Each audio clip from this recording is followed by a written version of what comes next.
Casey. Hey, Chelsea. Thanks for meeting me in the tunnel of love. Oh, I'm so excited to be here. It looks so beautiful. Yes. So romantic. I thought it might be fun to stand on the tracks and hopefully get run over by the cart on its return because I'm on a really terrible date. Let You me, are. yes. Actually, Chelsea, what I want to do is tell you about a series of really dumb dating experiences I've had that they weren't like, okay, this I just caveat the people I went on dates with would probably be like, gosh, that girl was weird and all of her own things. So this is not a judgment on the person I was with. It was more how I showed up and how they showed up to these dates and how my mental models really just made them probably be stupider and worse experiences than they needed to be.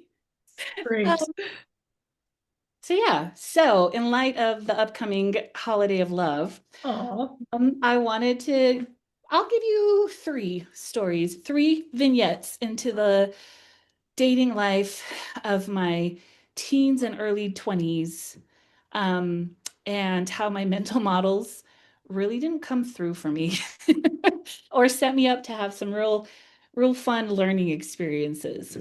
cannot wait. Yeah.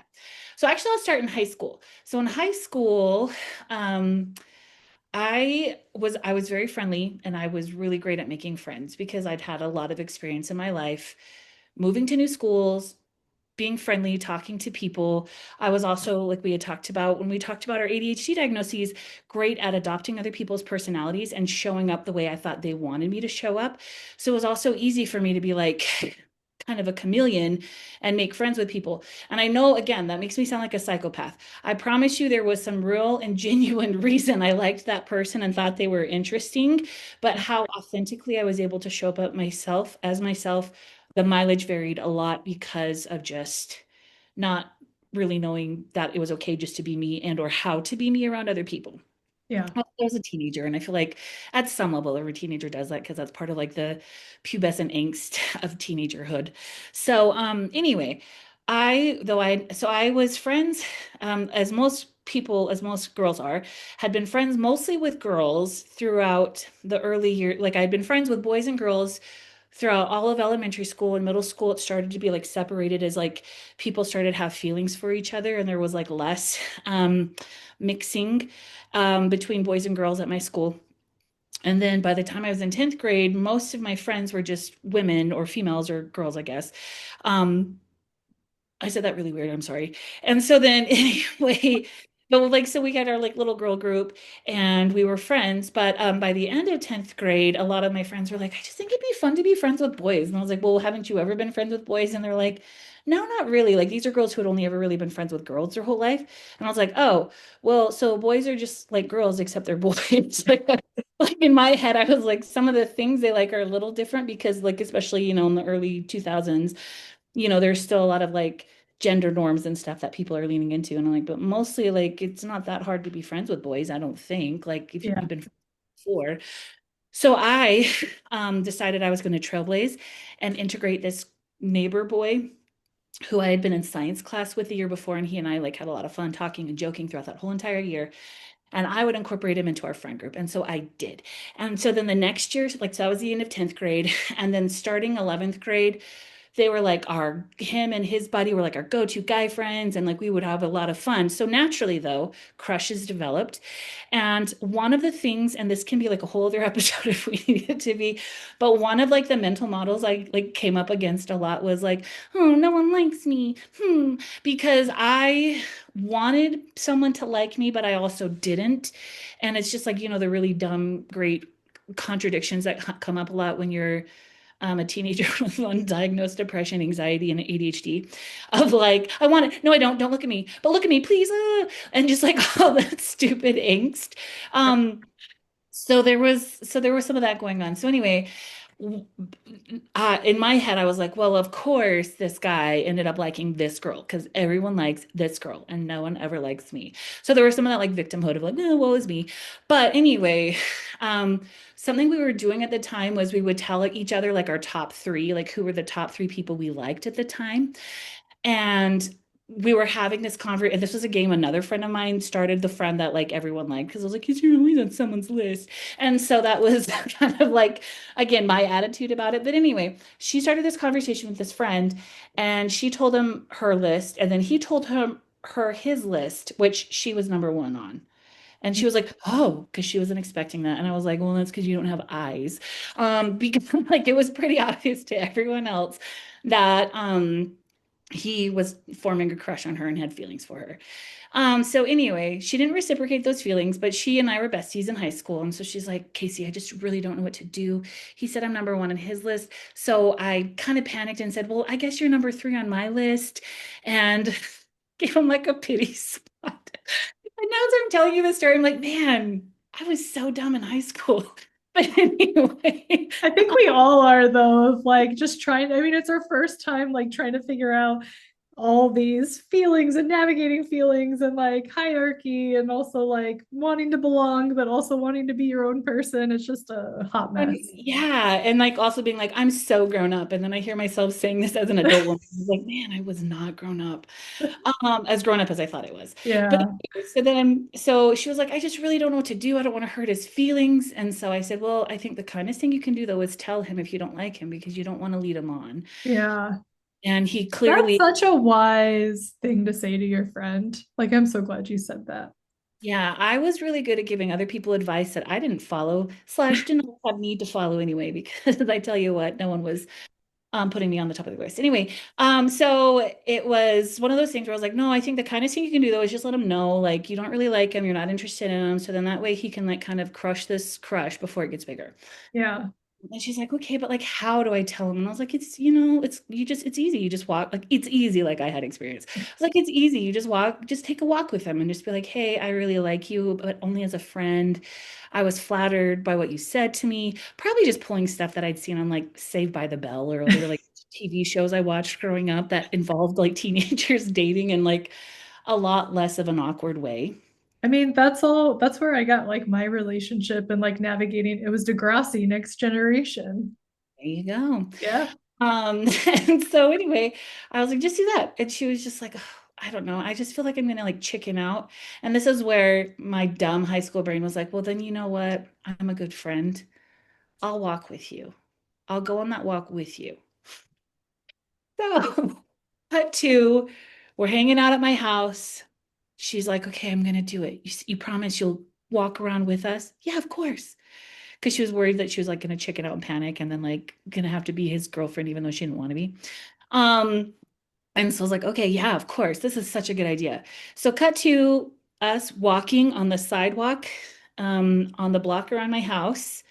And sidewalks typically are only built for two people to walk side by side.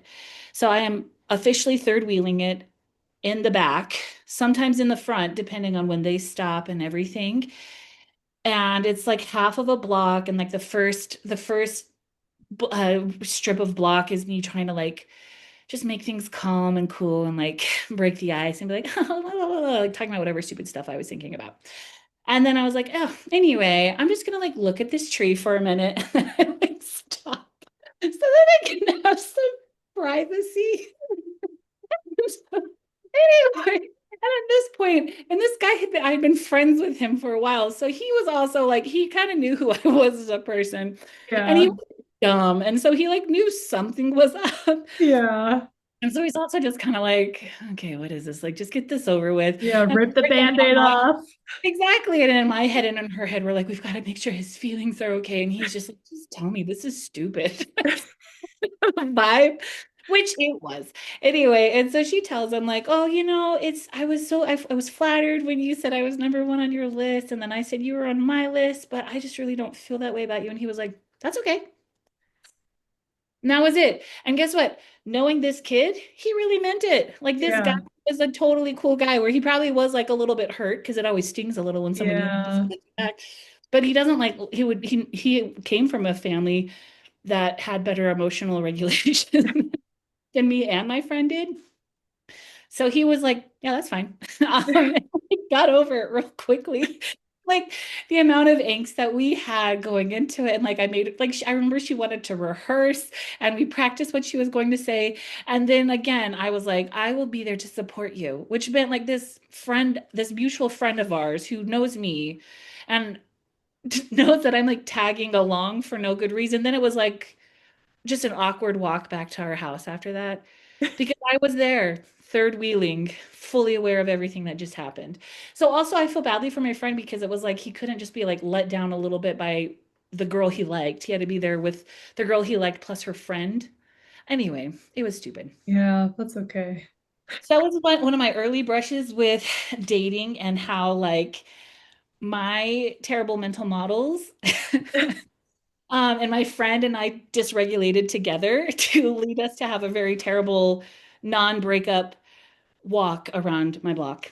I Okay. love that though. I love that you had that full experience because just think of the data that you all got like for future conversations like that. Like whereas like, oh, like instead of having like a prolonged rehearsals and needing to Mhm. drone on about it, it can just be like, oh, last time I did this, it was fine. And maybe if even if it cut down the prep time by like half, I worth would like it. to I would like to say that that's the case, but I think we were both still pretty thick, my friend and I, so we continued to have stupid rehearsal conversations with each other slash prolonging the inevitable with a lot of these kinds of things. But I Oh, I think she love got it. better at it because again, she was someone that had a lot more opportunities to have to let guys down than I did. So I was more of a late bloomer when it came to dating. Um, so anyway, that was one of my first kind of romantic failure touchstones. Here's another one. Um, so there was this guy that I knew from church, and he loved four-wheelers and he'd always talk about his quad. And again, I'm a little bit like, I'm going to sound like a crazy person, but because I grew up in a family where we didn't have a lot of money, so we didn't really have a lot of amenities, I felt very motivated to make friends with people who did have amenities that I also already liked as people. Like that was also something that if I was nervous about like, oh, I think they're cool, but I'm afraid to talk to them. And then they'd be like, they have a pool. And I'm like, oh, hey, buddy. And then it was easier for me to get over my fear and try to like take our friendship to the next level. Yeah. And so I had started doing that in high school and I continued to do that in my early 20s or like in my post high school through my early 20s years. And so this was a guy, I was probably like 19, and this was a guy that I met at church, and he had a four-wheeler or quad, as he always called it. And so he loved to go quadding and all this kind of stuff. And so where we lived, in Southwest Utah, there's a lot of places that you can go like on an ATV. There's a lot of sand dunes and a lot of like sandstone mountains and just a lot of like flat open desert with really cool little like rises and stuff. So it's like a pretty big area to go do it. And I was like, oh, that'd be so cool. So I should totally like see, I should ask him out. Cause I also wasn't afraid to ask guys out because I was like, oh, if you're not gonna ask me out, then I'll ask you out. Like, let's just get this over with, kind of thing.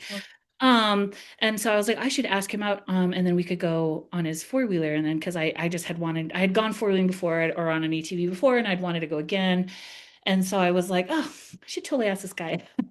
And so I did. And he and I had like been buddies, but like, and I wasn't really like super attracted to him or interested in him, but I did want that four-wheeler. So anyway, he was like, yeah, sure, let's go out. And then my dad had a truck. Or he still has it actually. It's like it's a truck from the 90s. He has a truck from last century that still works and he still drives. Anyway, but at the time it was a lot younger. And I was like, cool, I can drive, we can take my dad's truck. And then also because I was like, and then he's gonna think I'm so cool because it's a stick. And he's gonna be like, oh my gosh, she can drive a truck that's a stick. I am in love. Anyway, so there was like one mental model that was stupid. I wasn't attracted to him, but I did want him to be attracted to me. And then on the time I thought the way to win over someone I am attracted to is by impressing them with all of my skills. And then like also, like it was, I don't know, Edwardian England. And I'm like, look at all my accomplishments. I can play the piano and drive a stick shift. Love me. Ask my father for my hand. And so it was just like a stupid thing. But again, I just like didn't really feel it for him. I just wanted that four-wheeler. So it also was silly that I was even trying to play mind games about like, then how can I make sure he falls in love with me by the end of it? Because that's how I know I'm good at dating and being a girl. Um, Obviously. even though I don't like him. Well, okay, so we go on this date and he's nice and we're talking and it was like never really that hard for us to talk. So we're just like talking, blah de da. We go out to this like area where you can go on a bunch of sand dunes and stuff. And he just has the one ATV. So we also have to like sit on it together. So you also think like, oh, cute. But then it was all of a sudden me only in that moment realizing, oh, I'm gonna have to like wrap my arms around him for a long time. And I really didn't like feel up to that, but because I was like, I just Yeah. can't let into him. But okay, that's part of the date. And so anyway, we're doing that. And so we're going around and mostly I'm just waiting for him to be like, here, take my ATV out and like go for it, go quadding. And he never got to that because, why would it? It's his. It costs a lot of money. You don't just like hand over expensive things to other people that you only sort of kind of know that don't own one that you like anyway. It was just like also a really weird thought pattern I was having. But at one point, he's like, oh man, because he saw a bunch of other people like on their ATVs doing like jumps off of hills and stuff. And obviously, you don't really want to do that with like a partner, I mean, not, I would not. which I thought like it totally looked cool, but I wouldn't know how to do it. And then he was like, Yeah. and it can't really happen with a partner just because like the likelihood of you getting bucked off is pretty good, Yeah. all that kind of stuff. So he's like, do you mind if I just like ride by myself for a while? And I'm like, yeah, that's fine. Because I also needed to totally be like just the cool girl. Like, yeah, that's totally fine. Yeah. I'm cool. Like, nothing phases me. This is what's going to make you fall in love with me, even though I don't want your love. And so anyway, now imagine me, 19 years old, wearing an ATV helmet, standing by myself on top of a sand dune in the middle of a bunch of sand dunes, watching my date for like 15 minutes drive around and do jumps by himself. And then he comes back and we ride around some more. And the whole time I was just like, I felt so dumb because I was like, how do I stand here? How do I stand here and try to look cool? Because I still have to make him fall in love with me. How do I stand here with a helmet on my head and look cool? Do I take it off? No, because then what if he comes back? So I'm like having this really dumb internal monologue because this is an objectively stupid situation I'm in. Yeah. Standing alone on a sand dune while my date is riding with a bunch of other ATV riders for a solid 15 minutes at least. He gets back. And then we start riding around some more. And then when we're in the truck driving home, he's like, man, Casey, I felt so bad when I was going around and you were just standing there by yourself. And then I was like, Oh, felt so dumb because I was like, now I have your pity. I didn't even want your love, and now I have your pity. Oh my oh. gosh. And I felt so stupid. And then I was also friends with his older sister who's like super cool. And anyway, she saw me like at church the next day or like the next Sunday or whatever. And then she's like, hey, Casey, my brother told me about how he left you standing there on a sand dune by yourself. Why did you let him do that? And she was like, I was like 19, she was like 26. So she obviously had more dating experience and like more self-esteem than I did. So for her to like be like, I want you to know it was not cool. And I let him know that. And I'm very upset with him. And I told him he needs to make it up with you. And all this kind of Oh. stuff. So I was really grateful for her for reaching Yeah. out to me and like teaching me what would be a better mental model, and a better like mindset to have going into dates like that, and a better way to like maybe advocate for myself in moments like that. But as it was, I just felt really embarrassed and I was like, no, it's totally fine. It was cool. It was like a really pretty day out, whatever, it's fine. And just kind of like died a little inside again. Okay. But the crazy thing is that you wouldn't have, I don't think you would have said like yes if you didn't have that internal conflict of like, I don't even really want his love. I literally just want to like ride on his quad. And like that's, I was able to do that. So it kind of feels like in my mind, I'm like, it feels like if I was in your situation, I'd be like, I feel like I owe him something. Even like I've drug him out to the sand dunes. Yes, like I'm using my dad's car, but like I owe him something because like I don't even want him. Like I just want his bike or his quad. I had never thought about that, but I could absolutely see how that would be something in my head somewhere is like some guilt deep down inside Yeah. being I would like, I think I would just be like so guilty. So I'm like, yes, of course I would stand on the top and let you go do yeah. something because like I'm not being honest with my feelings or I'm not being honest with you like in I'm like trying to manipulate the situation to like benefit from it, but like also I mean that's what I would feel so bad. Like that's what in my head. That's like I can 100% see me do something like that, and I've done stuff like that, not up to the level of like a quad on sand dunes, but yeah. So Can I this is tell just me you? projecting. I was gonna say your reframing though, it actually feels really like kind of healing and good because I have been shitting on myself about that memory this whole time about like, why couldn't you just stand up for yourself, you weakling, and all that kind of stuff. Where it was like, or probably too, there was part of me that was like, hey, you feel really badly because you were totally just using him. So like throw him a bone, let him have some fun. Yeah, like let him go do what he wants to do. And so, like, yes, I love his sister, like saying, like, why did you do that? Because, like, if you were really into him, like, I truly believe that you'd be like, well, we were wanted to like spend time together. So, like, why do you want to leave? But the fact that you're like, yeah, please go do it. There. That's true. This is some really good reframing. See, and I thought I'd already like kind of started reframing this, but this is why I like talking to you because now I'm like, oh, actually, there were still some like things I hadn't explored about that memory. Yeah, I think that's like the biggest thing for me when it comes to like relationships, especially like with guys and even like some of my friendships too. It was like, how can I benefit from this? Like it was, I'll tell some more stories like in the future about like me manipulating situations to like benefit myself, but also feeling so guilty that I did something like that. And then just like not standing up for myself or having a backbone and just like look like letting people walk all over me is just such a messy. I'm sure there's people listening to this that have like some diagnoses for that. Maybe it's just ADHD. I don't know, man. Well, I'll say this. This is like when I started going to therapy and I learned about codependency, I was like, oh, yep, yep, uh-huh, Yeah. 100%. Yeah. Because everything was always like, it's about me just trying to like feel like I know what's going on, that I can kind of like control the emotions around me. And part of that is like being overly accommodating, but secretly bitter slash guilty about things. And Yeah. anyway, which brings us to number three. So, Roll out the red carpet. yeah. So I built up to this one. So I was, let me think, I was probably like 2021. And so this friend of mine from high school, I was still friends with her. She was a lot more successful at dating and like having a crowd of guys who wanted to date her than I was. And so there was also that like low-key resentment you kind of feel for your friends when they're like successful at something that you want, but you also don't want to like want that to be in the way, but it hurts your feelings, Yeah. just that kind of thing. And so there was always just that like, like I always was feeling kind of terrible all the time because guys wanted to date her. But there was this one guy I was interested at the time. And so then my friend had been like seriously dating this one guy, and he was nice, but like I was just like, whatever, like this is your love life. I wouldn't date him, whatever. But she liked him enough to date him. And then they broke up. But they had already, when they were still dating, planned to go to Disneyland for the day because he had an aunt who worked there. So she like gets those like free tickets you can give to people. Heck yeah.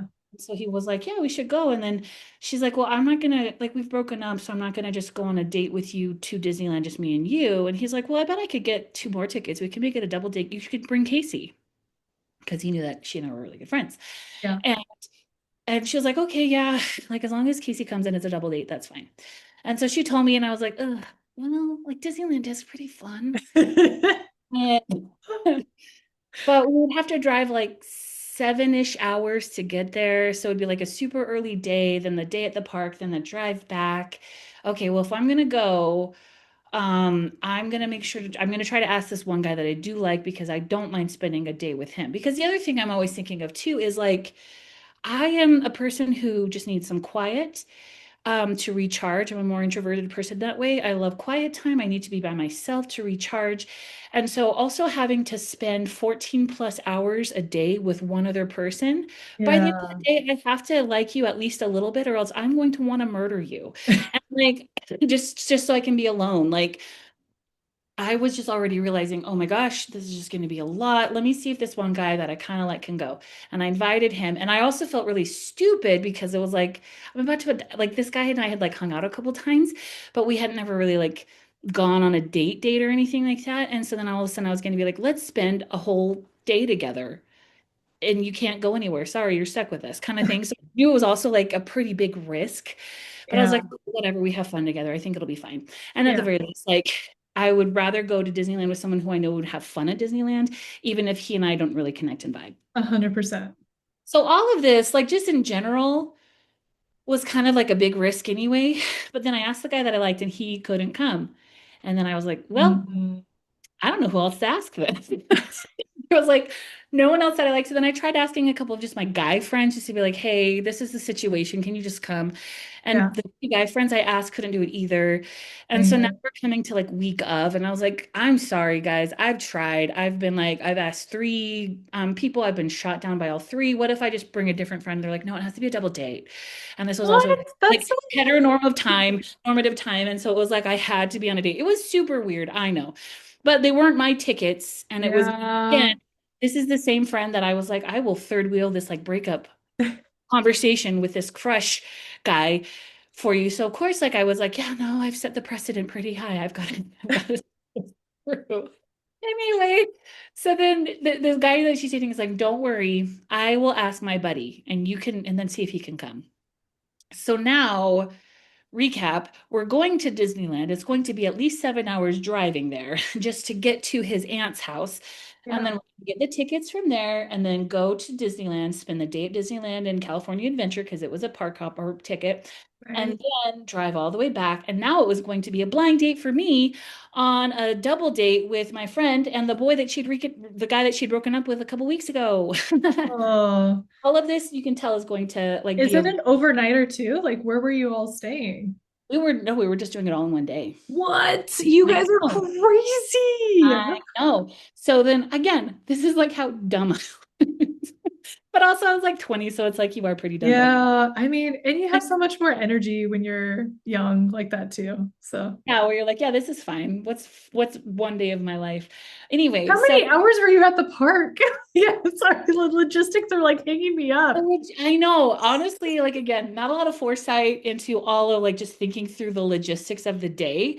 Yeah. So this is also where like maybe like having more data about like how impulsive I was and how I wasn't really good at thinking through things might have been like helpful because then I might have slowed down and thought, wait, is this really what I want to do with like possibly 21 hours of my life?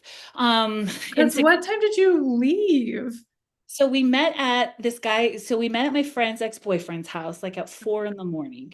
Okay. And that's where I met. But also you have to remember we were driving, we were going from the mountain time zone to the Pacific time zone. So we were also Yeah. an hour Yeah. um time of day.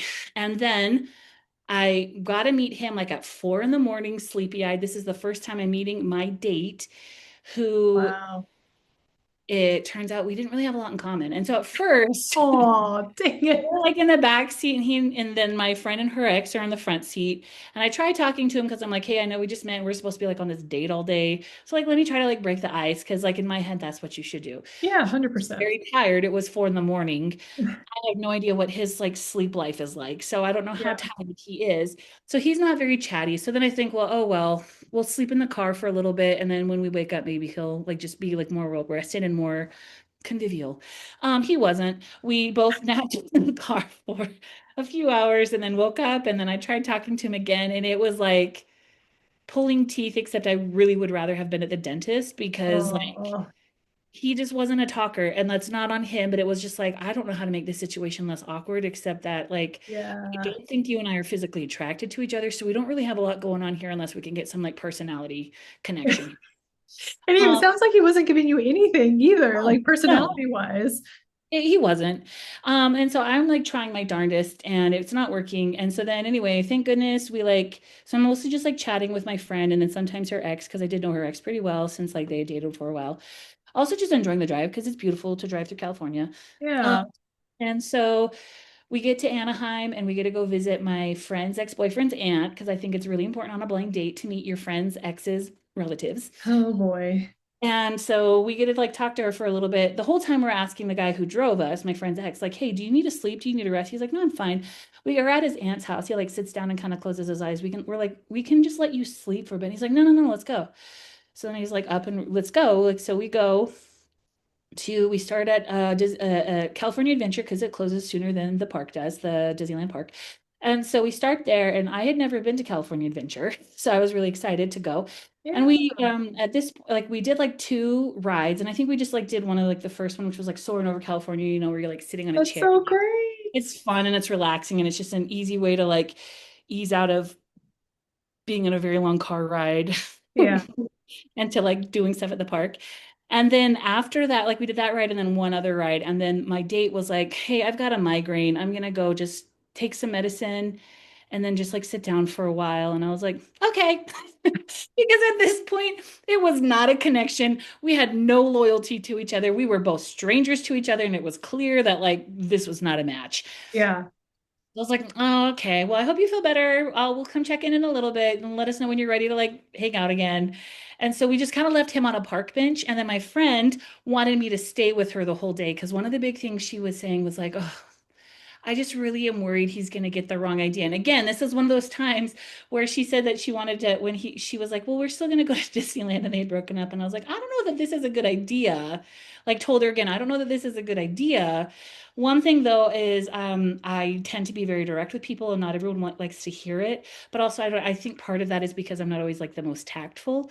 And so I was like, I think this is a really terrible idea. I think he's still in love with you. I think he's going to just like I don't think this is going to help at all. Like part of breaking up is having a break so you can move on from feelings. Yeah. That usually requires like distance. And this was also something we had worked through with another one of her ex-boyfriends, where like they broke up but wanted to be friends immediately. And I was like, this is a terrible idea. And guess what? It was. So anyway, like it prolonged the breakup. And then they just kept doing the thing where they got back together, then broke up, then got back together, then broke up.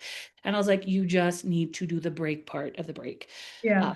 anyway, so I was kind of like, same thing. I don't think this is a good idea, but like this is her life. These are her choices. And I probably was kind of a bitch about it. So anyway, we are now at Disneyland. But like, because I'm such a good friend, even though I was like, this is such a stupid idea. Yeah, I'll go to Disneyland. It's fine, whatever. We're now at Disneyland and my date has a headache and she's like, please, will you just kind of like stay around with us? Because I just am worried that he's gonna like try to flirt with me a lot and I don't want him to. And like, I was like, girl, what did you think was gonna happen? And that's exactly what happened. But then after a little bit, I was like, I at least had learned and gotten some wisdom since the first time I was the third wheel with her. And I was like, okay, well, you guys have fun on that ride. I kind of want to go do this one. And then I just started doing my own thing. Oh, that sounds amazing. Yeah, I'm like, I'm a California adventure. I'm not gonna have fun at an amusement park. Like, forget it. I'm not gonna like, I'm not here to babysit you guys. My date has a headache, thank goodness. I am gonna go do my own thing and just have fun, which is what I did. So I was like just the lone woman on the rides a whole lot. Which is amazing because did you do like did they have the single rider lines when you were there? Because Oh, because now they do a thing where like if it's just a single rider, you get a cut to the front of the line. I wish they did. No, I was like waiting in line with everyone else. But yeah, so it was like super fun. I was just like doing my own thing. And then every once in a while, I would like text each other and be like, meet me here, meet me here. And so then every once in a while, we would do rides together. But I'd have like 30 minutes of time by myself doing rides or like an hour at a time doing rides. And it Yeah. was really great. Um, and then so that was also good for my like little introverted heart because I was like, well, I'm doing nothing but spending energy so far on this date. I'm gonna need to build some back up. And so I was able to like have some alone time to do that, like going on these rides. And then I like also, like I said, I also did some rides with them. And then my date was like, yeah, my head feels better, whatever. So then like by then he was actually a little bit more chatty, still wasn't Okay. a connection, but we were at least like talking and like just having fun. And so we did that. And then we switched over to Disneyland and then we went on some rides there and stuff like that. And then we did all that very tired by the end of the day. We probably left, I don't know. I want to say like around 7 or 8. So we're like getting back to where we were from like at 3 in the morning or something. It was almost like Oh, 24 hours. It was oh really my long. God. And mind you, again, this is my first date. It's a blind date with this guy. And it's also a double date with my friend and her ex-boyfriend. Okay. So we get back to like where we met up, and then I'm like, "Well, thanks for driving." And I also even offered to the ex-boyfriend, like, "Hey, I'll drive on the way back." And he's like, "No, I'll do it." And I remember before I fell asleep, like him like trying to like hold my friend's hand, and she just like swatted him away. And that was like the last image I had before I fell asleep on the ride back. Anyway. Like this is a good time to get out of here. And then by the time too, like by the end of the day, she was just like fully like at first, I think she was trying to be polite. Why she was like, please don't let me flirt with him because she also had tendencies just to be like super like doormat, whatever you want. Let me be the person you want me to be kind of person. Yeah. And then by the end of the day, the fact that she was like, nope, and shutting it down very openly and assertively, I was like, okay, she is over this. So we get back to the cars and everything. I say bye to my date, who I never saw again after that. And then I drive, or I'm like, here, I'll drive us home or whatever. And at first, my friend's ex was like, no, I'll drive you. And I was like, no, buddy, you just need to go to sleep at this point. It's fine. She and I live right next, like we live like a block from each other. Yeah. I'll take her home. And so like he was like, oh, are you sure? And I was like, yep. And so then I drove her home. And then um sometime after that, I don't remember. It was like within a few days after that, she said she like he wanted to like meet and so that they could talk or whatever. Or I don't know, or maybe this happened at Disneyland. I can't remember. It might have been when we were at, I think it was we were at Disneyland in the Disneyland park. And like I was again off doing my own thing. The date I had, I think at that point was also like, yeah, I'll go over here. I'm gonna go do this. And I was like, cool, I want to go do this. And then we were just and my friend was stuck with her ex-boyfriend. And at some point, I think, and I think it must have been in the Disneyland side because I think it must have, yeah, I'm remembering now. It must have been at the Disneyland park because he, like, all of a sudden got really quiet and, like, upset or whatever. And she's like, what's going on? And then he started crying and they were by, like, Cinderella's castle or whatever. And he was like, when I planned this trip, I was going to propose to you here. And I was like, What? he told me that after, and I was like, who would have thought your ex-boyfriend didn't have that still had feelings for you or whatever, and that this trip would have been a bad idea. Oh wow. And like I also was like being kind of like again, sort of an asshole and kind of smug because like I still had an awkward experience, but thankfully like I got to do my own thing and I didn't have to like manage the feelings of an ex who was going to have a meltdown Oh my about God. clothes. But it was after this experience that I realized, you know what? The next time someone asks me to go on a blind date with someone, I'm going to set a distance limit and a time limit. That was entirely too long and too far to go with a stranger. Those are two limits that I don't know if I would have ever thought to implement for blind dates, but I they are would very important. thank you. I would think probably you didn't have to because mine I realized was kind of an unusual circumstance. Yeah. But yeah, such as so take it from Oh, me, kids. wow. If your friends want to set you up on a blind date, time limit, distance limit. Also, did your friend ever give you like an award for being like or like take you out? I mean, I guess you did get, looking at it this way, you did get some like alone time at both of the parks, doing like living your best life and not having to deal with the drama. But I don't know if that would be enough to like pay me to have Yeah. an experience like that. Well, I would say if she probably were able to have her own way of being able to talk about some of the experience she had with me as her friend when I was in a quite dysregulated state for several years, she probably is like, no, we're good, we're even. Yeah. I just call it a wash. But yeah, I was gonna say at the very least, I learned a lot from it, and I got a free day at Disney World, Disneyland, where all I had to do was pay for my snacks. That sounds like, yeah, that sounds great. Also, has your friend been back to Disneyland? I don't know. So here's the thing. Several years after that, she got married. She has children now. She seems happy. Yeah, And it's not to that guy. that's great. So it worked out well for her. And Yeah. he and that guy whose name I don't even remember are not together to this day. So Worked out for everyone. it worked out great for me and him too. Yeah. Oh, wow. Thank you so much for sharing all of those misadventures with love.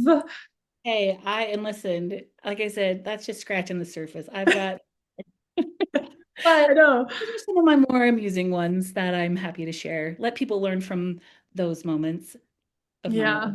for real. I feel like I need to come back and do like a Date Your Demons episode like this because this was really fun and really entertaining. And it's funny to, like, while you were talking, it was like bringing up some like memories for me. And like just love can be so messy, especially when you're not in a regulated state and when you have like really outdated mental models and just like really confused mental models about like what love is and what partnerships look like and all of that stuff. And self-worth too. I mean, ADHD, low self-worth. So, Yeah, undiagnosed anxiety, uh, depression, and ADHD all combined together with poor mental models and what one of my therapists called an astounding lack of mentoring from adults in my life during some formative years. Um, led to some really fun dating experiences. oh man, at least you can like, at least you're in a place where you can laugh about it, just like, yeah. Yeah. Oh, well, love, young love. Anyway, well, actually, maybe instead of letting the tunnel of love cart run me over, I'll just hop on it by myself and Yeah, I think go grab a churro and yeah, grab a churro after. Maybe do that like slingshot ride up. I like that. yes. But yeah, Yeah. Okay, say cool. Let's go. Well, Casey, enjoy your churro. thank you. You too. Thank you. Bye.